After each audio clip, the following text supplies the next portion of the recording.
Welcome back to Afternoon Express, and I trust that you're having a glorious afternoon. This week is National Nutrition and Obesity Week, and Afternoon Express has invited Professor Pamela Naidoo, the CEO of the Heart and Stroke Foundation, to the loft so that we can understand why this week is not only important in raising awareness, but also why it's important to take our hearts very seriously. Professor, welcome to the show. Lovely to have you here. Thank you for having me. I'm taking my heart very seriously. I can see, and you should take your brain seriously too. Oh, nobody takes that seriously, but my heart definitely. No, but Pamela, this is such an incredible topic to speak on right now, because I think a lot of the time there is so much talk about healthy life, holistic living, and of course, raising awareness to the different diseases one can take on. But what exactly does the Heart Foundation do? Right, great question. So basically the Heart and Stroke Foundation South Africa is exactly what it is. So we're an advocacy organization, but we also influence health policy. So what do I mean by that? Is we get together with other stakeholders, including the National Department of Health, and we try and influence health policy for treatment and prevention. Yeah. So, oftentimes government needs assistance for the people from the ground to say, well, actually, these are the issues that you need to be addressing.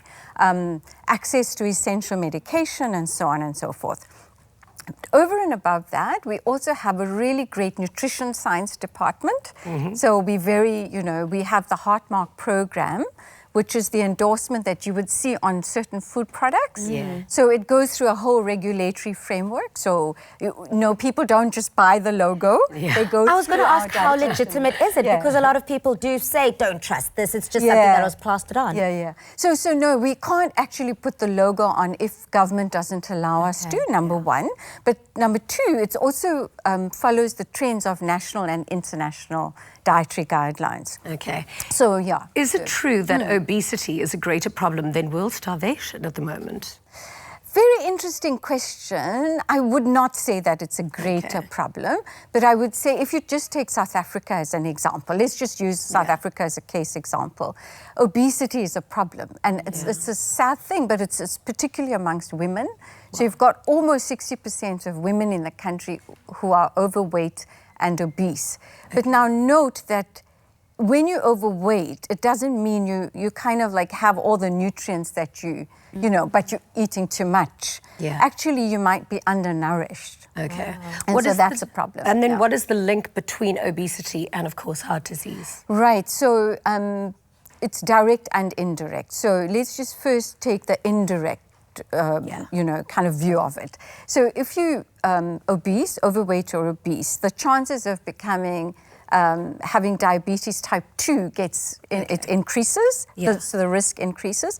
And diabetes is a specific driver for cardiovascular disease onset. So the chances of, if you're diabetic, the chances of having heart diseases or strokes is increased. All right. Yeah, but so that's the indirect link. And Pamela, a lot of the time people say that, oh, well, my mom is big boned, my mom is overweight, or my dad is, it runs in the family, therefore it's now an excuse for me to be overweight and obese. And there's sometimes a link between heart disease and stroke as well, where people feel like it's hereditary, I'm the victim here. But a lot of the time I feel like, how does lifestyle play a part? Yeah, that's a great question. So perhaps on a positive note, because it sounds like everything's so gloom and doom, but on a positive note, that your genetic predisposition is only 20% of your risk. Oh, wow. Okay. So if you have a familial history, I'm not saying that your risk is increased, but if you follow a proper, lifestyle is like too much of a common term. So it's really about healthy behaviors. Okay. So if you check your blood pressure,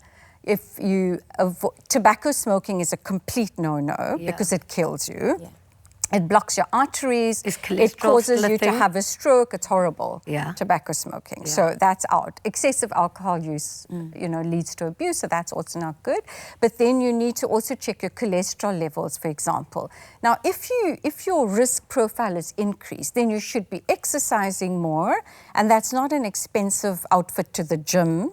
Really? Where you're competing with everybody else. You just have to keep moving. I thought I was nailing it. No, you just have to would have won if that was the case. Just make sure your steps are, you increase your your physical activity every day, and that's your winner. Because So, there's a big yeah. difference between body fat and visceral fat. What are those? Because visceral fat is also what causes strokes and heart attacks. A brilliant question, and I tell you that's so important because so globally we use body mass index as the key indicator for whether you're overweight or obese, or you're normal or underweight, or whatever the case might be. But that's only because that's a way to compare country on country. Okay. But so there's a big controversy happening at the moment that for South Africa that's not an adequate measure.